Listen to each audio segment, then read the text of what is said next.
Hello friends, सब लोग कैसे हैं? बिल्कुल फिट एंड फाइन। चलिए, अच्छी बात है।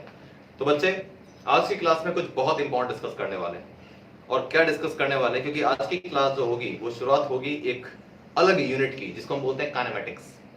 और काइनेमेटिक्स एक ऐसी यूनिट है जिसमें आपको बहुत स्ट्रांग बनना होता है, क्योंकि कंपटीशन के एस्पेक्ट से बड़ी इंपॉर्टेंट यूनिट है, जिसके काफी क्वेश्चन आया करते हैं। ठीक है, और वैसे भी इसकी वेटेज काफी ज्यादा है। अगर क्लास 11th की मैं स्टडीज के हिसाब से बताऊं, नॉर्मल जो आपके स्कूल की स्टडीज होती है, तो भी काइनेमेटिक्स की वेटेज बहुत ज्यादा है, आपके हाफ ईयरली में भी और आपके फाइनल एग्जाम के अंदर भी। ठीक है, तो यूजुअली जो 5 मार्कर क्वेश्चन आपके हाफ ईयरली का बनता है, उसमें से एक क्वेश्चन आपका काइनेमेटिक्स का जरूर आता है। ठीक है, तो बड़े क्वेश्चन बनते हैं और न्यूमेरिकल्स के लेवल बहुत अच्छे हैं, बड़े अच्छे लेवल के न्यूमेरिकल बनेंगे और बहुत सारी वैरायटी भी बनेगी। वो सब हम डिस्कस करेंगे। लेकिन पहले मैं आपको बता दूं कि काइनेमेटिक्स में जो हमारे पास जो हमारी यूनिट है काइनेमेटिक्स के नाम से, काइनेमेटिक्स, क्या मतलब निकलता है काइनेमेटिक्स का? देखिए, अगर मैं बात करूं, एक ब्रांच होती है फिजिक्स की विच इज कॉल्ड मैकेनिक्स।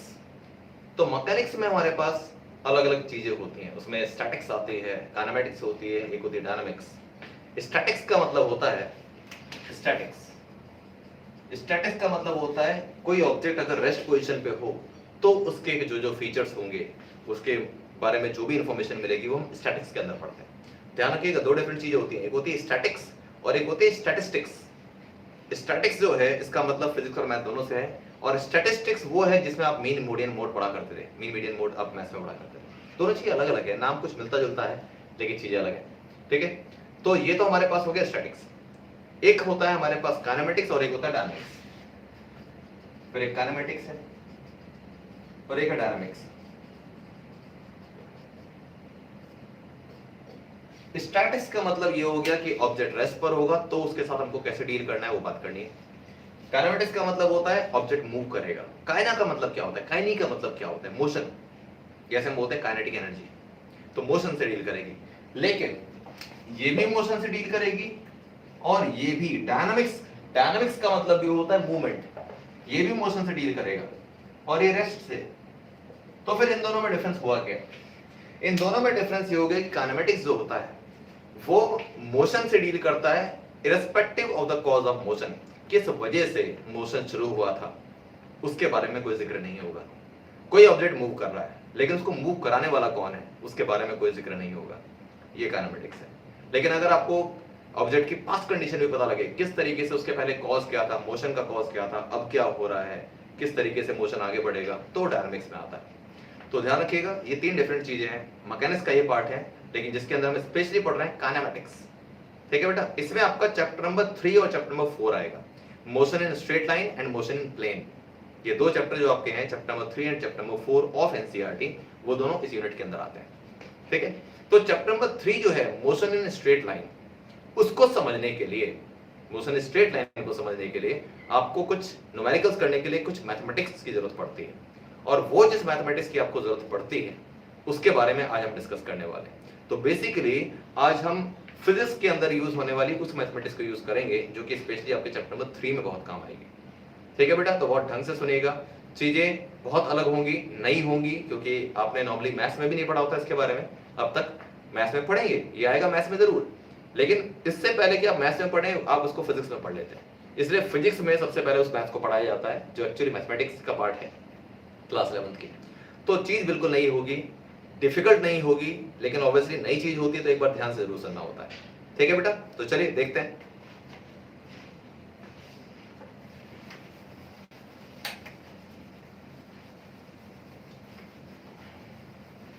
तो सबसे पहले मैं आपको कुछ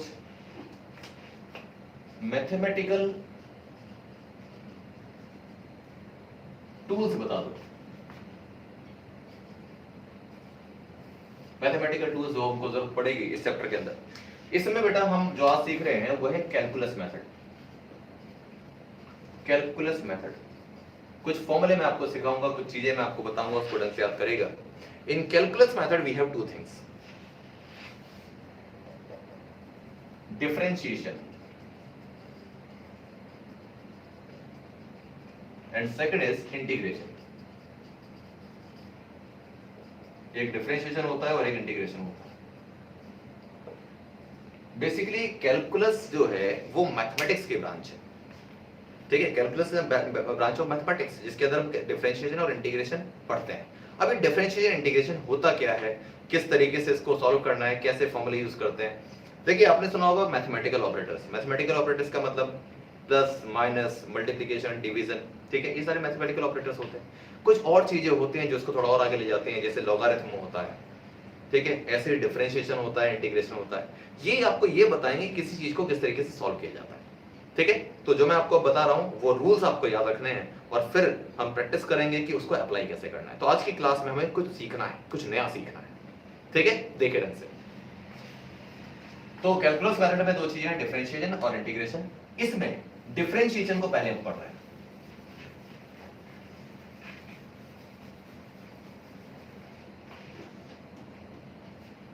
देखिए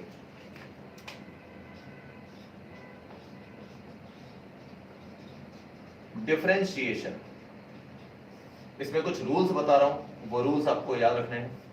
वो कैसे, हम लिखते कैसे, d अपॉन dx, इसको पढ़ते हैं हम d बाई dx, ठीक है। डेरिवेटिव होता है बेसिकली किसी चीज को कैसे सॉल्व किया जाएगा, d बाई dx। अभी जो मैं बता रहा हूं पहले सुन लो। मैं जानता हूं कि बहुत नया लग रहा होगा आपको लग रहा होगा कि सर ये क्या चीज है, क्या बता रहे हो आप, पता नहीं क्या है। कोई बात नहीं, अभी जैसे मैं आपको बताऊंगा धीरे धीरे जैसे हम आगे बढ़ते जाएंगे चीजें अपने आप समझ में आएंगी। d बाई dx पढ़ते क्या है, d बाई dx या d अपॉन dx। अभी जो x है ये क्या है, ये है पोजीशन, डिस्टेंस, ठीक है। डिस्टेंस हो सकते हैं, पोजीशन हो सकते हैं। इसको ओवरऑल पढ़ा जाता है differentiation with respect to x, differentiation with respect to x। इसी तरीके से अगर मैं d बाई dv लिख दूं तो उसको पढ़ते हैं differentiation with respect to velocity या differentiation with respect to v। अगर मैं लिख दूं d बाई dt तो उसको बोलते हैं differentiation with respect to time, ठीक है। t का मतलब टाइम, तो x हो गया डिस्टेंस या पोजीशन, v का मतलब वेलोसिटी और t का मतलब टाइम। ढंग से सुनते रहना। अभी मैं जानता हूं अभी चीजें आपको लग रही कि सर क्या है भी नहीं पता लग रहा, धीरे धीरे करके पता लगेगा। अब देखो फर्स्ट रूल क्या है, अगर मैं d by dx of x लिखता हूं, d by dx of x लिखता हूं तो इसका आंसर आता है आपके पास 1। अब देखो एक्चुअली क्या है, जैसे मान लो कि मैं लिखता हूं 2 इंटू 3, बहुत बेसिक चीज बात करता हूं। 2 इंटू 3 अगर मैंने लिखा है तो इस इंटू का मतलब क्या निकल गया, आप बोलेंगे कि सर इसका मतलब है कि 2 को मल्टीप्लाई करना है 3 से और आंसर 6 आ जाएगा। इसको ऐसे समझते हैं ना, लेकिन इसका मीनिंग एक्चुअली पता है क्या, इसका मीनिंग ये है कि 2 को 3 बार ऐड करना है, इसका मीनिंग ये होता है। तो बेसिकली लिखने का तरीका ये है और मीनिंग ये है। तो वही मैं कह रहा हूं, जैसे कि आपको मल्टीप्लिकेशन ये बताता है, वो सिंबल बताया था कि क्या करना है उसके साथ, इसी तरीके से हमारे पास यहाँ पर डिफरेंशिएशन होता है, डेरिवेटिव्स होते हैं जो बताते हैं कि इसी चीज को सॉल्व कैसे किया जाएगा। तो रूल्स बता रहा हूं, d बाई dx ऑफ अगर x लिखा है तो 1 आएगा, यानी कि जो यहां लिखा है एग्जैक्टली अगर वो वहीं लिखा हुआ है तो आंसर 1 आएगा। इसी तरीके से अगर मैं d by dv of v लिखता हूं तो आंसर कितना आना चाहिए, तो भी आंसर 1 आएगा, क्योंकि जो यहां लिखा है एग्जैक्टली वो वहीं लिखा हुआ है। d by dt of t अगर लिखा हुआ है, दोनों जगह बिल्कुल सेम चीज लिखी है तो आंसर 1 आएगा। तो पहला रूल क्या हो गया कि जैसे मैं d बाई dx, क्या पढ़ते हैं d by dx, d by dx of अगर x दे रखा है, जो यहां लिखा है एग्जैक्टली वही लिखा है यहां पे तो 1 आएगा। d by dv of v है तो 1, d by dt of t है तो 1। ये फर्स्ट रूल हो गया, ओके। सेकंड रूल सुनो, अब लिखा है d by dx of x की पावर n।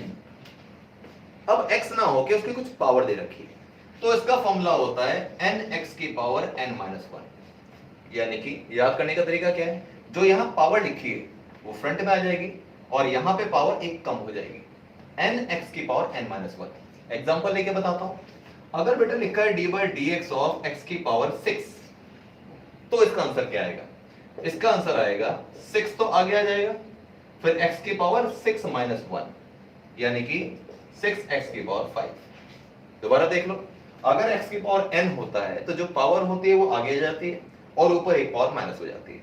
इसी तरीके से मैंने एग्जांपल में बताया कि d by dx of x की पावर 6 है तो 6 आगे आ जाएगा जो पावर थी और ऊपर क्या आएगा 6 माइनस 1, एक पावर कम हो जाएगी तो 6x की पावर 5, ये इसका आंसर आएगा। और ऐसा नहीं कि सिर्फ x के लिए होगा, अगर मान लो कि मैं d by dv of v की पावर 7 लिख दूं तो भी रूल वही है, क्या आएगा 7 आगे आ जाएगा और v की पावर 7 माइनस 1, 7v की पावर 7 माइनस 1 यानी कि 7v रेज़ पावर 6। जैसा x के लिए लग रहा है वैसा ही v के लिए लगेगा, वैसा ही t के लिए भी लगेगा। बस ये ध्यान रखना है कि ये दोनों चीज सेम होनी चाहिए और कोई पावर होनी चाहिए। अगर पावर नहीं है, बिल्कुल सेम है, तो आंसर 1 है, और अगर पावर में कुछ है तो सॉल्व करने का तरीका क्या है, nx की पावर n माइनस 1, एक पावर कम हो जाती है। ठीक है बेटा, ये सेकंड रूल था। तो रूल तो बेसिकली ये था और ये दोनों मैंने आपके एग्जांपल बताए। ओके, थर्ड रूल, अगर मान लीजिए कि d by D x of कोई कांस्टेंट है। कांस्टेंट का मतलब क्या होता है, कांस्टेंट का मतलब यहां पर कोई ऐसी चीज है जिसका जो बदलेगा नहीं पोजीशन के साथ, जिसमें कोई चेंज आए। जैसे मान लो कि मेरे पास मुझे D by D x of करना है नंबर 100। अब 100 एक नंबर है, फिक्स वैल्यू है, 100 को 100 ही कहेंगे हमेशा।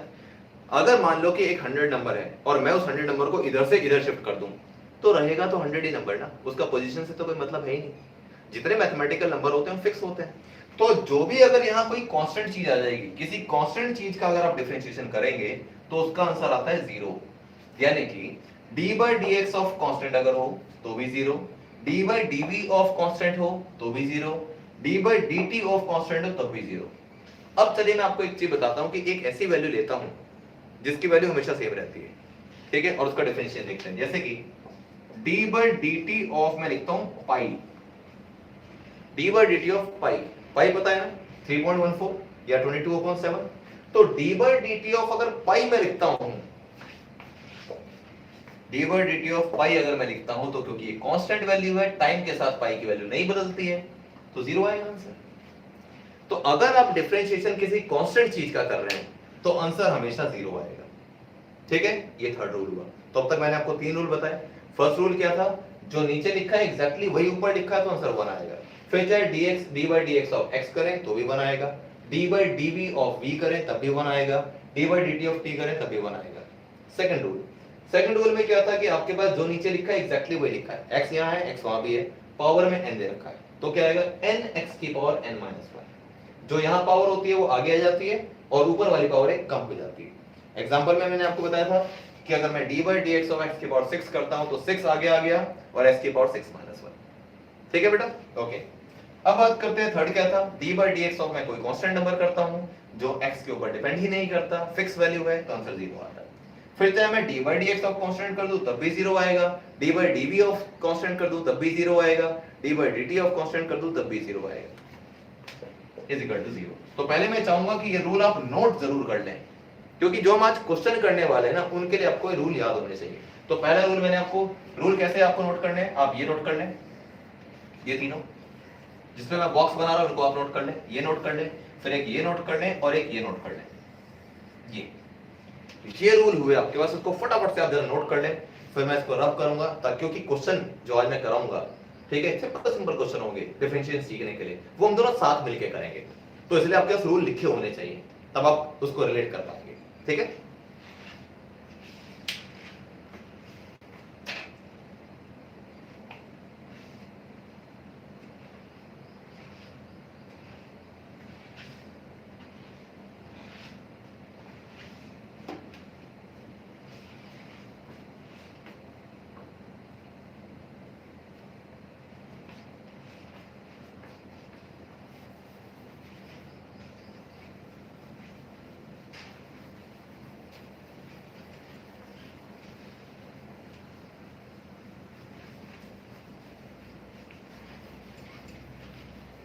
ठीक है, रूल अगर याद रहेगा तो एग्जांपल तो हम और भी लिखते रहेंगे। d by dx of constant is equal to 0। अब देखो बच्चे, नेक्स्ट रूल क्या है हमारे पास, रूल नंबर अगर मैं 4 बात करूं, बहुत आराम से, बिल्कुल ओपन माइंड से, खुले माइंड से समझते रहो, आने दो जो आ रहा है। d by dx ऑफ अगर मैं कर देता हूं 4x की पावर या 4x लिख देता हूं, इस बार क्या है, कांस्टेंट भी और वेरिएबल भी है, x तो लिखा ही है लेकिन साथ में एक कांस्टेंट नंबर भी है 4 है। अगर ये सिर्फ 4 होता तो आंसर आता 0, अगर ये सिर्फ x होता तो आंसर आता d by dx of x is equal to 1। लेकिन अब ये दोनों का मिक्सचर है, तो अब क्या करेंगे, ऐसे में क्या होता है, कांस्टेंट जो नंबर होता है वो बाहर आ जाता है, और d by dx of x तो आएगा 4 into d by dx of x is equal to 1, तो आंसर आ गया 4। तो whenever there is a constant with variable तो कांस्टेंट आ जाता है बाहर और d by dx of x करते हैं, आगे आपको पता है d by dx of x 1 होता है, जो हमारा फर्स्ट रूल था वो सही आ गया। यानी कि मैं एग्जांपल लेता हूं, अगर मैं लिख रहा हूं d by dt, जैसा x के लिए वैसे t चलेगा, अब मैं लिखता हूं d by dt of 8t square या 8t क्यूब लिख देता हूं। चलो, तो अब इससे क्या आएगा, ये कांस्टेंट है, ये वेरिएबल है, तो सबसे पहले तो कांस्टेंट को बाहर ले दो, 8 d by dt of t cube, d by dt of 8t cube, तो इसमें क्या आता है 8 into t क्यूब। अब t क्यूब कौन सा वाला आ गया, सेकंड वाला रूल आ गया, x की पावर n वाला, तो x की पावर n का क्या था n x की पावर n minus 1, इस तरीके से t की पावर 3 का आएगा 3t की पावर 3 minus 1, यानी कि 24t स्क्वायर, 24t स्क्वायर, 8 3 या 24 मल्टीप्लाई कर सकते हैं, ये इसका आंसर आ गया। देखिए मैं आपको बता रहा हूं, चीजें नई हैं इसलिए थोड़ी सी अजीब लग रही होंगी, क्योंकि आपने मैथ्स में भी कभी ऐसा सुना नहीं इस तरीके से, लेकिन आपको मैं बता रहा हूं कि ये कितना आसान काम होता है। मैं अपनी पर्सनली अगर बात करूं, वैसे मैंने अपने साथ वालों को भी देखा था कि जब मैं क्लास 11th में था, तो मैथमेटिक्स में जब हम बोर हो जाते हैं ना कि हमें क्या करना है यार, पढ़ना तो है लेकिन समझ ही नहीं आ रहा पढ़ें क्या, मतलब हम ये भी चाहते हैं कि हम पढ़ें लेकिन पढ़ने का कुछ मन नहीं कर रहा, तो ऐसा क्या किया जाए जिसमें मजा आए, तो वो ये होता था डिफरेंशिएशन। इसको करने में मजा बहुत आता था क्योंकि ये बहुत आसान है, बहुत जल्दी जल्दी सीख सकते हैं इससे, ठीक है। तो इसलिए इस बात का टेंशन बिल्कुल ना लें आप, चीजें स्टार्टिंग में जब नहीं होती है तो हमको डिफिकल्ट लग रही होती है, लेकिन अभी जैसे जैसे आप बढ़ेंगे, और मैं गारंटी दे रहा हूं कि जब तक ये क्लास का एंड होगा, एंड तक आप एक दो क्वेश्चनों का सही जवाब मुझे दे चुके होंगे, दैट आई बिलीव ऐसा होगा, देखना। ओके, ये तो हमारे पास चलो नॉर्मल केसेस थे। अब मैं आपको कराऊंगा इसकी एक इक्वेशन बना के। अब मैं एक क्वेश्चन देता हूं, पहले क्वेश्चन सॉल्व करते हैं, फिर मैं बताऊंगा कि हॉट्स में क्या आएगा, हायर ऑर्डर में क्या आएगा, क्या क्या चीजें आपको और पता होनी चाहिए हायर ऑर्डर के लिए।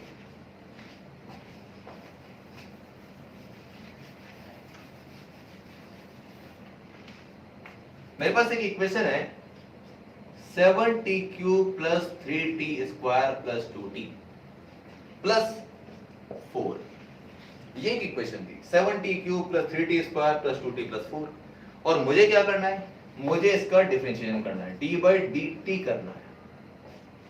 ये क्वेश्चन है मेरे पास कि find the differentiation of this with respect to time, time के रिस्पेक्ट में आपको इसका डिफरेंशिएशन करना है, तो इसको कैसे किया जाए, ये क्वेश्चन मैं आपको बता रहा हूं, नेक्स्ट क्वेश्चन आप ट्राई करना, ठीक है।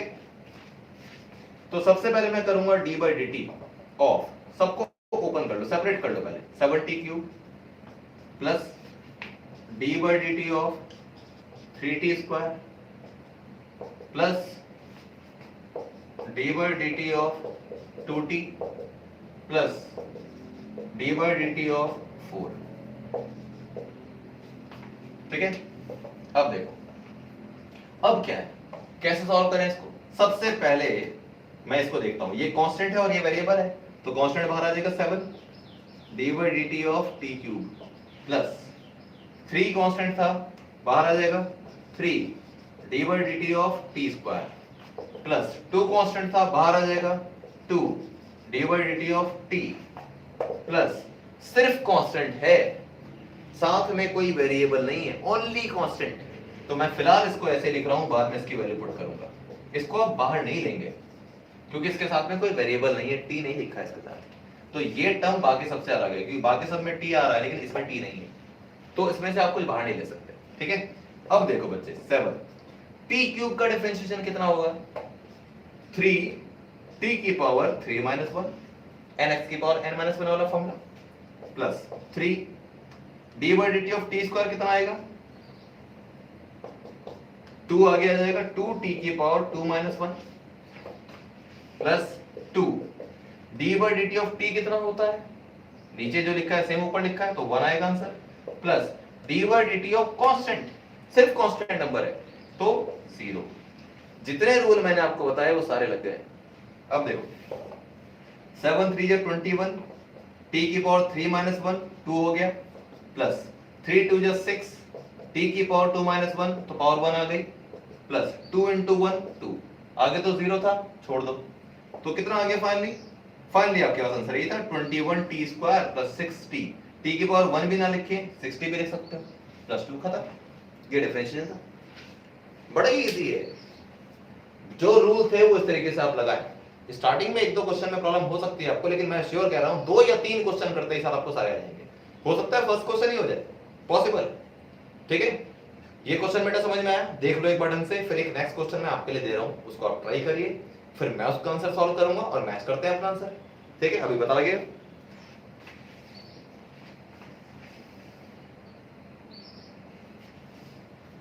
ठीक है जी।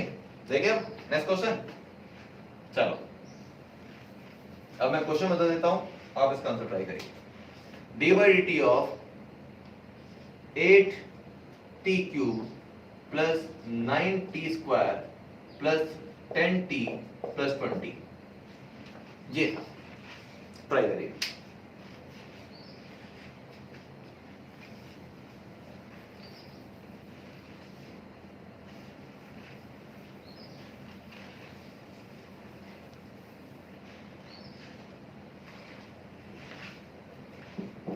और इस बात की टेंशन लेनी नहीं है कि सही होगा या गलत होगा, बस करिए।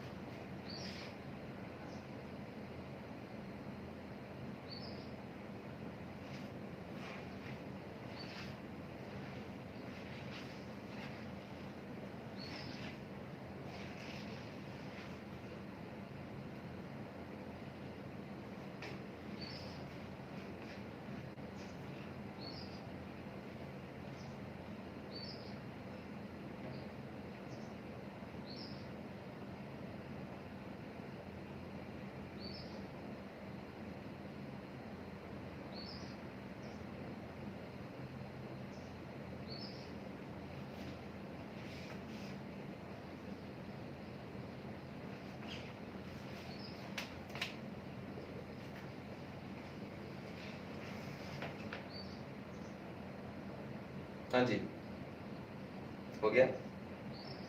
चलो मैं अब करता हूँ और साथ साथ चेक कर देना, पूरा भी नहीं हुआ तो जितना भी हो उसको चेक कर लो वहां तक। सबसे पहले मैं इसको ओपन कर लूँ, D by D T of 8t cube plus D by D T of 9t square plus D by D T of 10t plus D by D T of 20।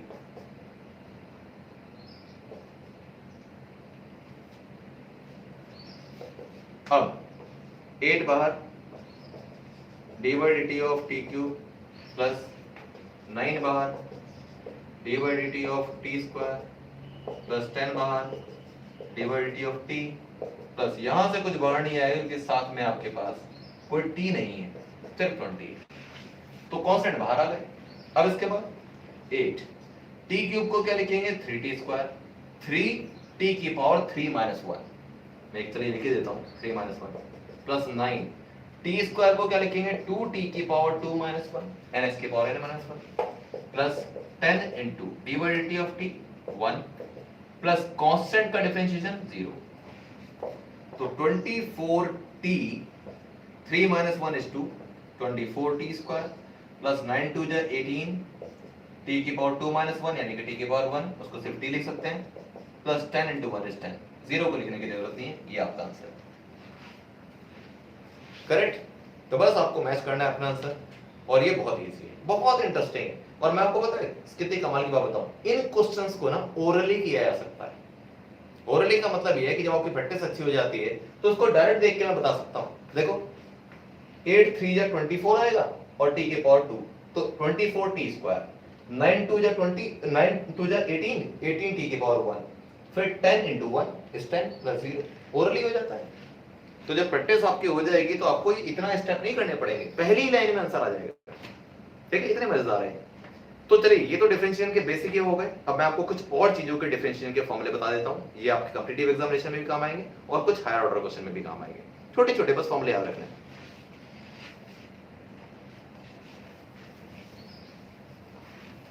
क्योंकि जो मैं आपको बता रहा हूं ना ये आपके बड़े काम आने वाले हैं अभी, और जो हम मोशन इन स्ट्रेट लाइन है चैप्टर नंबर 3 में जो हम स्टार्ट करेंगे उसके लिए सबसे पहले चीज डिफरेंशिएशन ही है। जहां से हम कुछ चीजों को शुरू करेंगे।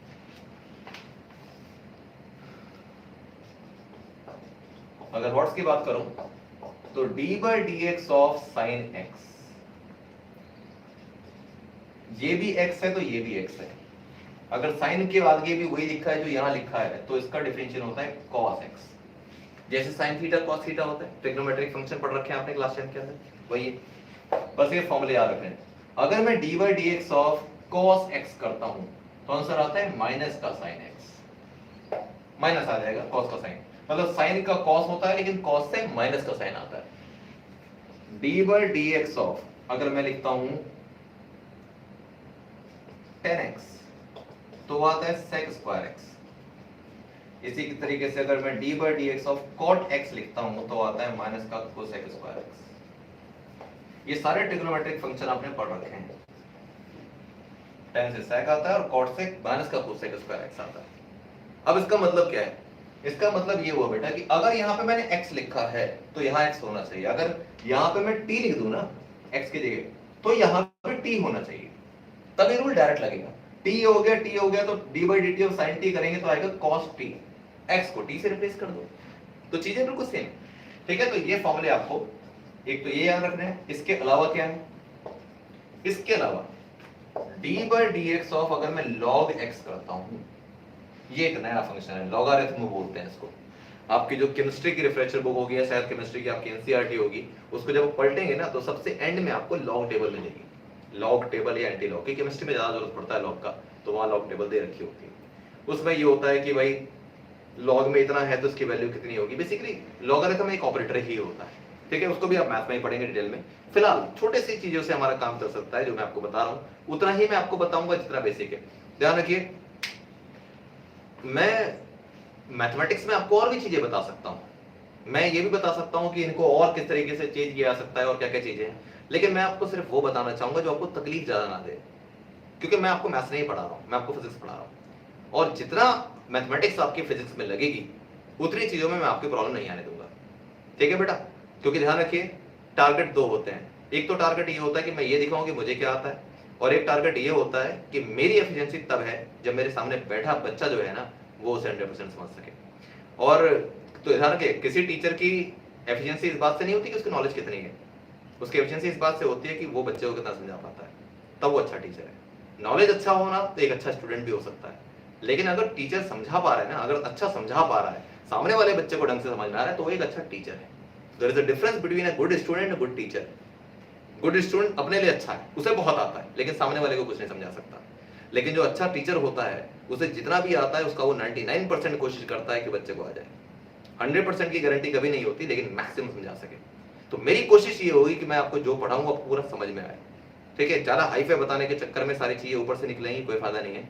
और मेरा टारगेट क्या होता है, क्लास 11th में दो तरीके के बच्चे होते हैं जो फिजिक्स पढ़ते हैं, एक जिनके पास मैथमेटिक्स है और एक जो बायो वाले बच्चे।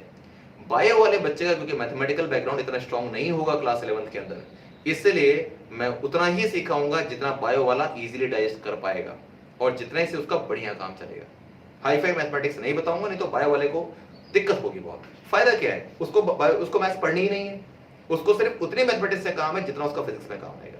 इसलिए मैं उतनी चीजें आपको बताते चल रहा हूँ। और जो बच्चे मैथमेटिक्स वाले हैं वो तो मैथमेटिक्स का पार्ट मैथमेटिक्स में पढ़ेंगे, तो जितनी मैथमेटिक्स मुझे फिजिक्स के लिए जरूरत है उतनी मैं आपको बता के चलूंगा। ठीक है बेटा, राइट। तो D by D x of log x ये ऑपरेटर होता है। ठीक है, बस ये ध्यान रखना है कि D by D x of अगर लॉग एक्स कभी आ जाए तो 1/x होता है। इस log x को इस तरीके से भी लिख लिया जाता है ln, it's called natural log. दो तरीके के जनरल लॉग हमारे ट्रेडिशन में है, एक तो log बेस e होता है और एक log बेस 10 होता है। और भी हो सकते हैं, log बेस 2 भी हो सकता है, log बेस 8 भी हो सकता है, लेकिन log बेस e और log बेस 10 इन्हीं की टेबल आपको आपकी एनसीईआरटी बुक में केमिस्ट्री में या फिर रिफ्रेशर बुक में दे रखी होती है। उसको लिखते हैं नेचुरल लॉगरिथम, यानी कि नेचुरल लॉगरिथम का मतलब log बेस e या फिर ln से डिनोट करते हैं। केमिस्ट्री में स्पेशली आप उसको ln के नाम से ही पढ़ेंगे, NL नेचुरल लॉग। ठीक है, तो बेटा इसका डिफरेंशिएशन मतलब ये वही है, इसको चाहे ऐसे लिखो चाहे ऐसे लिखो, दे आर सेम, किसी भी एक सिंबल से इसको डिनोट कर सकते हैं। मैं जनरली इसी सिंबल से डिनोट करूंगा, log बेस e x। यहां x लिखा है, यहां x लिखा है, log लिखा है तो 1/x आता है। ठीक है, थोड़ा सा और क्लियर करके लिख लेता हूं इसको, D by D x of log base E पे एक्स दैट इज 1/x। और एक बस और चीज याद रखिए, डी बाई डी एक्स अगर ई की पावर में x है, ई का मतलब एक्सपोनेंट होता है, ई की पावर में x है, यानी कि यहां जो x है वहां भी अगर x है पावर में, तो इसका आंसर एग्जैक्टली यही आता है, d by D x of e raise power x is e raise power x। इतना आपकी कॉम्पिटिटिव लेवल क्वेश्चंस के लिए भी बहुत है। मतलब जो चीजें मैंने आपको ये बताई हैं ये हायर ऑर्डर और कॉम्पिटिटिव लेवल के लिए ही है, चाहे आप जेई की तैयारी कर रहे हो, चाहे आप नीट के लिए प्रिपेयर कर रहे हो, इतना आप याद रखिए, इससे ज्यादा की जरूरत नहीं पड़ेगी आपको, काम बढ़िया चलेगा इससे। ठीक है बेटा, राइट। अब कुछ और चीजें मैं आपको बता दूं, फिजिक्स में किस तरीके से और डिफरेंशिएशन लगेंगे। मतलब जो मैंने आपको अभी बताया उसकी बहुत रेयर जरूरत पड़ेगी, बहुत कम जरूरत पड़ेगी, लेकिन जो मैंने आपको स्टार्टिंग में बताया, जिसका क्वेश्चन बताया, उस तरह के क्वेश्चन हमें बार बार करने पड़ेंगे। ठीक है, अब देखो और क्या चाहिए आपको, d बाई, अब एक नई चीज है, d by D T of x लिखा है। अब सोचो d by D T of x लिखा है, ये तो नई चीज है। नई चीज क्यों है? क्योंकि जो नीचे लिखा है वो ऊपर नहीं लिखा। अगर d by D T of t लिखा होता, ऊपर भी t होता, तो आंसर कितना आता? 1 आता। या d बाई डी एक्स अब नीचे x होता तो भी आंसर 1 आता, लेकिन अब नीचे और ऊपर अलग अलग है। अब फिजिक्स में ये क्या है, dx का मतलब होता है स्मॉल डिस्टेंस और dt का मतलब होता है स्मॉल टाइम। अब मुझे बताओ डिस्टेंस अपॉन टाइम क्या होता है, या डिस्प्लेसमेंट अपॉन टाइम क्या होता है? Displacement upon time is velocity. तो ये जो होती है हमारे पास वेलोसिटी कहलाती है, and this velocity is basically called instantaneous velocity. Instantaneous velocity, instantaneous velocity का मतलब होता है velocity at a particular instant of time, सिर्फ उस टाइम की वेलोसिटी कितनी है। ठीक है ना, एक छोटे से इंटरवल में वेलोसिटी कितनी रहेगी, dx upon dt। Instantaneous velocity आप पूरा नाम याद ना करना चाहें कोई बात नहीं है, लेकिन ध्यान रखें dx अपॉन dt यानी कि displacement upon time is velocity. इसी तरीके से अगर मैं dv अपॉन dt लिखता हूं तो ये क्या बनेगा बताओ, dv upon dt velocity upon time is what? Acceleration. याद करो क्लास 9 का ये तो फार्मूला है, v minus u upon t। Time v, rate of change of velocity is called acceleration. दो वेलोसिटी को माइनस करो, अपॉन में t कर दो, तो आपका एक्सेलरेशन आता है, यानी कि velocity upon time is acceleration. तो इस तरीके से dv upon dt is acceleration. ये दो फार्मूले आपके बहुत काम आने वाले हैं, और जो हम सबसे पहले पढ़ेंगे इस चैप्टर की स्टार्टिंग में, उनमें आपके दो फार्मूले जरूर काम आएंगे, तो इसका बहुत ध्यान रखना है आपको। ठीक है बेटा, so this is about differentiation. अब मैं बात करता हूं डिफरेंशिएशन में जितना मैंने आपको बताया इतना बस ढंग से आप याद रखिए, आपका मस्त काम चलेगा। ठीक है, कुछ और चीजें भी होते हैं, उसको बोलते हैं चेन रूल, वो मैं आपको बाद में बताऊंगा, जब जिस तरह के क्वेश्चन बनेगा उस तरीके से बताऊंगा, लेकिन अभी नहीं। बहुत सारी चीजें एक साथ बताने से क्या होता है, थोड़ा सैचुरेशन हो जाता है, कुछ चीजें हम भूलने लगते हैं, इसलिए सब कुछ एक साथ नहीं बताऊंगा, कुछ चीजें मैं बात के लिए छोड़ता हूं जब जब क्वेश्चन आएगा।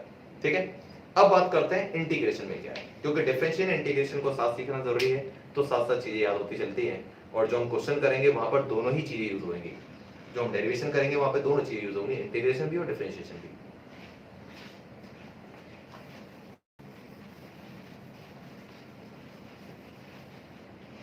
अब बात करते हैं इंटीग्रेशन, यानी कैलकुलस मेथड में सेकंड चीज। इंटीग्रेशन बेसिकली ये डिफरेंशिएशन का उल्टा है, जस्ट रेसिप्रोकल ही समझिए। ठीक है, तो अब कैसे काम चलेगा, हालांकि इसका मीनिंग नहीं है कि इसका रेसिप्रोकल है, ठीक है, लेकिन जो इसके फॉर्मूले याद करने का तरीका है वो ऑलमोस्ट इसी तरीके का है। इंटीग्रेशन में क्या करते हैं, मैं अगर रूल्स लिखूं, रूल्स, तो उसको डिनोट कैसे करते हैं, ये एक साइन बनाते हैं ऐसा, ऐसा साइन, और साथ में लिखते हैं ऐसे, ये पूरा एक साथ लिखा जाता है, इसको बोलते हैं integration with respect to x. X का मतलब डिस्टेंस या पोजीशन। अगर मैं dx की जगह dt लिख दूं तो integration with respect to time हो जाएगा, और अगर मैं dv लिख दूं तो integration with respect to velocity हो जाएगा। याद करिए कि मैंने अपनी किसी पिछली क्लास के अंदर जहां मैं हायर ऑर्डर क्वेश्चन करा रहा था, अगर आप यूनिट्स एंड मेजरमेंट्स के हायर ऑर्डर क्वेश्चन देखेंगे तो वहां पर आपको जो सबसे पहली क्लास थी शायद हायर ऑर्डर क्वेश्चन की, वहां पर मैंने आपको ऐसा एक साइन बताया था। आपको मैं कुछ रिकॉल कराऊं कि वो क्वेश्चन कैसा था। वो क्वेश्चन कुछ ऐसा था, under root a square minus x square is equal to something a raise power n sin inverse x upon a, कुछ ऐसा करके आपके पास क्वेश्चन था, याद आ रहा है? क्वेश्चन काफी खतरनाक था, मैंने कहा था कि देख के मैथ्स का क्वेश्चन लगता है, लेकिन हमको डायमेंशन, हमको ये निकालना था what is the value of n, n की वैल्यू क्या होगी इस केस के अंदर, डायमेंशनली आपको इसको दिखाना था। ये क्वेश्चन मैं डिस्कस कर चुका हूं पहले एक बार। तो ये देखो, ये साइन देख रहे हो, इंटीग्रेशन ही तो है और साथ में dx लिखा है। तो यही चीज अब मैं आपको बता रहा हूं कि एग्जैक्टली क्या है। ये तो मैथ्स का एक क्वेश्चन है, इस क्वेश्चन की हम बात नहीं करेंगे, मैं आपको सिर्फ रूल सिखा रहा हूं। इंटीग्रेशन ऑफ dx लिखा है और आगे कुछ नहीं लिखा, कुछ भी नहीं है, तो इसका आंसर आता है x। यानी कि अगर इसके ये साइन बन रखा है और ये लिखा है, ये तो हर जगह लिखा मिलेगा आपको, दोनों साथ मिलते हैं हमेशा। इसके साथ ही अगर सिर्फ ये लिखा है तो इसका कोई सेंस नहीं है, अगर सिर्फ ये लिखा है तो भी इसका कोई सेंस नहीं है। ये दोनों साथ लिखे जाते हैं, तो ये दोनों लिखे थे लेकिन साथ में इसके आगे कुछ नहीं लिखा, तो इसका आंसर वो आता है जो यहां लिखा होता है। अगर x लिखा है तो यहां x आएगा। जैसे कि सेकंड है d/d इंटीग्रेशन ऑफ dv, ठीक है, तो क्या आएगा, v आएगा। इस तरीके से अगर मैं इंटीग्रेशन ऑफ dt लिखता हूं तो आंसर t आएगा। तो यहां अगर कुछ नहीं लिखा है इनके आगे तो आपका आंसर वही आएगा जो यहां पीछे लिखा हुआ है। अब बात करता हूं आगे, सेकंड इंटीग्रेशन ऑफ, अब मैं लिख देता हूं यहां पे x की पावर n dx। मान लिया कि dx के साथ यहां पे x की पावर n भी था, कोई भी पावर हो सकती है। तो अब इसका तरीका क्या है, इसको लिखते हैं x की पावर n+1 अपॉन n+1। यानी कि x की जो पावर थी उसमें एक पावर ऐड हो जाएगी और अपॉन में पूरी पावर आ जाएगी। डिफरेंशिएशन में क्या था, जो पावर थी वो आगे आ गई थी, मल्टीप्लाई में आ गई थी। यहां पावर कहां चली गई, डिवाइड में चली गई। वहां क्या था कि पावर एक माइनस हो जाती है, यहां पावर प्लस हो गई। तो ठीक उल्टा ही चल रहा है ऑलमोस्ट। तो x की पावर n dx था तो आएगा x की power n+1 upon n+1। Example लेते हैं, एग्जांपल लेता हूं। अगर मेरे पास इंटीग्रेशन ऑफ x की पावर 6 dx है तो इसका आंसर क्या आएगा, इसका आंसर आएगा x की पावर 6+1 अपॉन 6+1। जो भी पावर होगी उसमें आपको एक ऐड करना है, वो पूरी पावर नीचे आ जाएगी एज इट इज। तो उसका आंसर कितना आ गया, x की पावर 7 अपॉन 7। जो यहां पावर होगी वही एग्जैक्टली यहां आएगा। तो जैसे मैंने आपको x की पावर n dx लिखा है, ऐसे t की पावर n dn भी हो सकता है, dt हो सकता है। अगर मैं इसको मान लो t की पावर ले देता हूं 4 dt, तो भी सॉल्व किया जा सकता है। ये दोनों सेम होने चाहिए बस, जैसे x और x वाले सेम। तो क्या आंसर आएगा इसका, t की पावर n+1 यानी कि 4+1 अपॉन 4+1 यानी कि t की पावर 5 अपॉन 5। जो भी पावर होगी उसमें एक ऐड हो जाएगा और अपॉन में सेम पावर आएगी। इसकी आप टेंशन मत लीजिए कि आपको इमीडिएटली सब याद करना है। आपको नेक्स्ट क्लास से पहले ये सारी बातें याद हो, मैं बता रहा हूं, क्योंकि नेक्स्ट क्लास में हम इसका यूज करेंगे। आज तो मैं आपको सिर्फ लर्न करने के लिए बता रहा हूं कि ये सब चीजें आपको याद रखनी है, ठीक है। थर्ड रूल क्या है, थर्ड रूल ये हो गया कि मैं इंटीग्रेशन लिखता हूं और यहां लिख दिया मैंने 7x³ dx। अब क्या होगा, अब तो कांस्टेंट भी आ गया, पावर में भी आ गया और ये भी आ गया, तो क्या करेंगे, कोई दिक्कत नहीं। अगर कोई कांस्टेंट है तो कांस्टेंट आएगा बाहर 7 इंटीग्रेशन ऑफ x की पावर 3 dx, ठीक है। अब x की पावर 3 dx को वैसे ही सॉल्व करोगे जैसे ऊपर बताया, वो क्या आएगा 7 इंटू x की पावर 3+1 अपॉन 3+1 यानी कि 7x² 4 अपॉन 4 दिया गया हमारे पास 7x की पावर 4 अपॉन 4, ठीक है। तो ये कुछ रूल्स थे हमारे पास इंटीग्रेशन सॉल्व करने के। अब मैं आपको बताता हूं कि इंटीग्रेशन दो तरीके का होता है। चलो ये तो भी आपको रूल आइडिया लग गए। आप इसको क्या क्या नोट कर लेंगे बताओ मैं आपको, इसको नोट आप जरूर कर लें। अभी भी नोट कर सकते हैं तो कर लीजिए, बाद में नोट करना चाहें तभी कोई दिक्कत की बात नहीं, ठीक है। बाद में जब आप वीडियो का रिपीटेशन देखेंगे तो आपको पता लग ही जाएगा। बस ये तो एक एग्जांपल था हमारे पास, ये तो बेसिकली ऐसे रूल नहीं है, ये दो रूल बड़े इंपॉर्टेंट थे, ठीक है। अब क्या बात मैं बता रहा था कि इंटीग्रेशन बेसिकली दो टाइप का होता है, ठीक है। आपको ये थोड़ी बेसिक नॉलेज जरूर होनी चाहिए कि टू टाइप के इंटीग्रेशन कौन कौन से होते हैं, ठीक है। इसको नोट कर लीजिएगा इसके रिपीटेशन में। अगर मैं टाइप्स ऑफ इंटीग्रेशन की बात करूं तो वी हैव टू टाइप्स। एक होता है डेफिनेट इंटीग्रल और एक होता है इनडेफिनेट।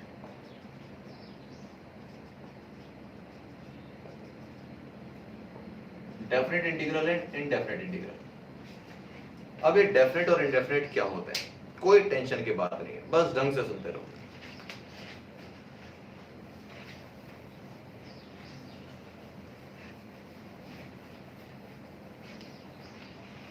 देखिए बच्चे, अगर मैं इंटीग्रेशन ऑफ dx लिखता हूं, तीन तरीके की integration, integration of dx, integration of dv and integration of dt। Physics में तीन तरीके के इंटीग्रेशन पढ़ेंगे, इंटीग्रेशन x के लिए, इंटीग्रेशन v वेलोसिटी के लिए, इंटीग्रेशन टाइम के लिए।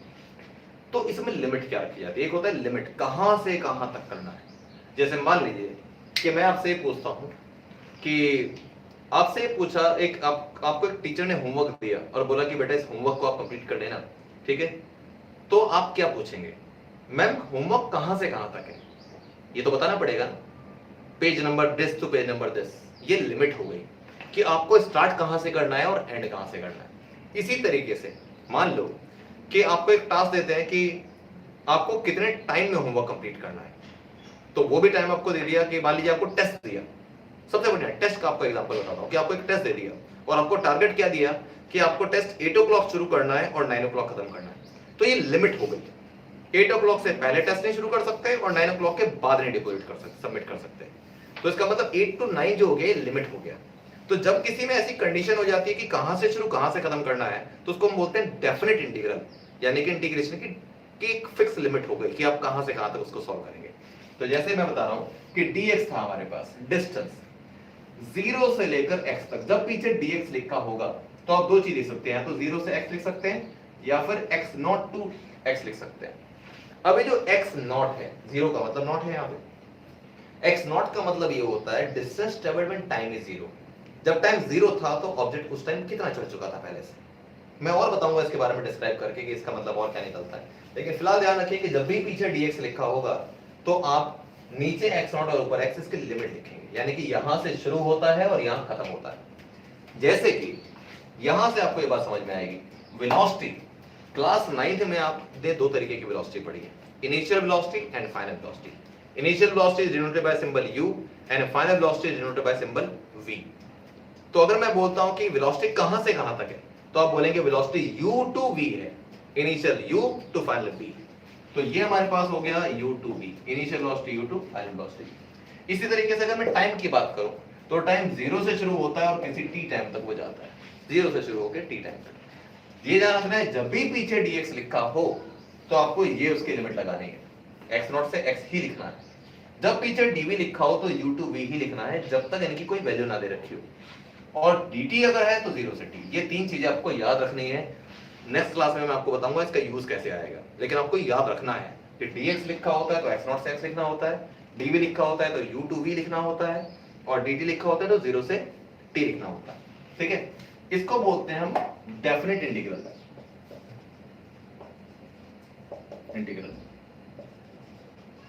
अब इसको सॉल्व कैसे करते हैं मैं आपको बता देता हूं। मैं इसको सॉल्व करके बताता हूं।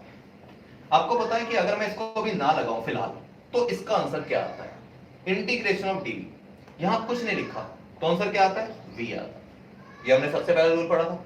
अब लिमिट थी u टू v, तो इसको कैसे लिखते हैं, सबसे पहले तो इसको सॉल्व कर लो, जो भी आंसर आता है उसके बाद लगाओ बिग ब्रैकेट, इसको स्क्वायर ब्रैकेट कहते हैं। फिर इसको बोलते हैं, नीचे वाले को बोलते हैं लोअर लिमिट और ऊपर वाले को बोलते हैं अपर लिमिट। नाम याद करना आसान है, जो नीचे है वो लोअर, जो ऊपर है वो अपर। तो फिर यहां u आ गया और यहां v आ गया। तो इसको सॉल्व करने के बाद v आया, नीचे u था ऊपर v था। तो अब इसको कैसे सॉल्व करते हैं, v की जगह एक बार आप पुट करेंगे अपर लिमिट, फिर माइनस साइन लगाते हैं और फिर v की जगह पुट करते हैं लोअर लिमिट u। ये इसका आंसर आता है। इसका मतलब ये हुआ कि इंटीग्रेशन ऑफ dv को पहले तो हमने v सॉल्व कर लिया, फिर स्क्वायर ब्रैकेट लगाया, लोअर लिमिट u को नीचे लिख दिया, अपर लिमिट v को ऊपर लिख दिया, फिर एक बार इसकी जगह अपर लिमिट पुट किया, फिर माइनस साइन लगा के लोअर लिमिट। अब मैं इस बात को आपको यहां समझाता हूं। इंटीग्रेशन ऑफ dx, तो इंटीग्रेशन ऑफ dx का आंसर क्या आएगा, सिर्फ x आएगा क्योंकि आगे कुछ लिखा नहीं है। तो फिर यहां पे आएगा लोअर लिमिट x नॉट नीचे, अपर लिमिट x ऊपर। तो एक बार तो x की जगह x पुट करोगे अपर लिमिट, फिर माइनस साइन लगाओगे और फिर x की जगह लोअर लिमिट पुट करोगे x नॉट। ये इसका आंसर आया। अब जरा टाइम की बात कर लेते हैं। टाइम को जब मैं सॉल्व करूंगा तो आंसर क्या आएगा, t आएगा। एक बार t की जगह मैं ये लिमिट क्या पुट करूंगा, फिर यहां 0 से लेकर t, 0 नीचे t ऊपर। अब कैसे सॉल्व करेंगे, एक बार इस t की जगह आपको अपर लिमिट पुट करनी है t, फिर माइनस साइन लगाना है, फिर t की जगह 0 पुट करना है लोअर लिमिट, तो t माइनस 0 t आ गया। ये तरीका होता है, इसको बोलते हैं डेफिनेट इंटीग्रल। कहां से लेकर कहां तक उसको सॉल्व करना है और फिर उसको कैसे आगे सॉल्व किया जाता है।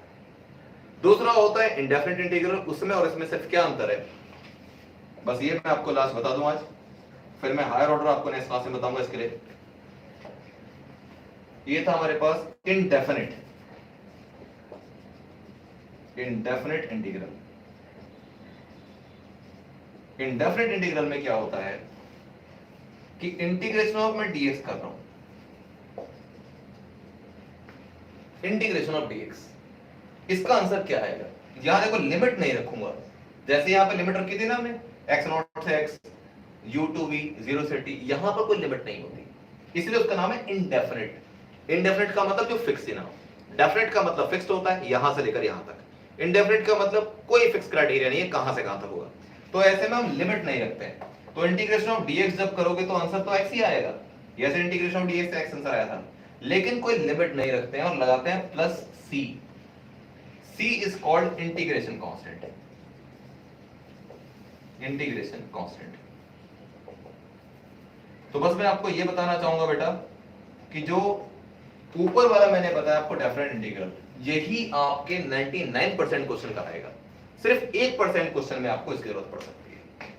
तो इसलिए इसको बस याद रखना है। डिस्क्राइब मैं इसी के लिए ज्यादा कर रहा था क्योंकि इसी की हमको ज्यादा जरूरत पड़ने वाली है। ये जो रूल मैंने आपको आज बताए इनको बहुत ढंग से याद रखिए, तब नेक्स्ट क्लास में आप कर पाएंगे। मतलब नेक्स्ट क्लास में आपको तभी समझ में आएगा जब आज की क्लास में आपने ढंग से इसको रिवाइज कर लिया होगा।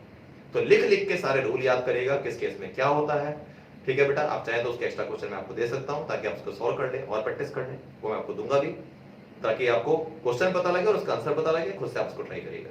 ठीक है बेटा, राइट। तो नेक्स्ट क्लास में बड़ी इंपॉर्टेंट चीज करने वाले हैं, derivation of equation of motion करने वाले हैं बाय कैलकुलस मेथड। ये पहला टॉपिक होगा आपका मोशन इन स्ट्रेट लाइन का, यानी चैप्टर नंबर 3 का। और ये ध्यान रखिए कि आपका जो भी फर्स्ट एग्जाम होगा जिसके अंदर आपका मोशन इन स्ट्रेट लाइन आएगा, उसमें इक्वेशन ऑफ मोशन के डेरिवेशन ऑलमोस्ट श्योर होते हैं कि आएंगे ही आएंगे। और वो वैसे नहीं करना है जैसे क्लास 9th में करना है, बहुत अलग तरीका है, और वो उससे भी इजी है जो आपने क्लास 9th में किया था। कब? जब आपको बस ये फॉर्मूले याद हो। ठीक है बेटा, तो नेक्स्ट क्लास में मिलते हैं बहुत जोश के साथ और बहुत अच्छी तरीके से रिवाइज करिएगा सारी चीजों का। तब तक ध्यान रखिए अपना, take care, all the best.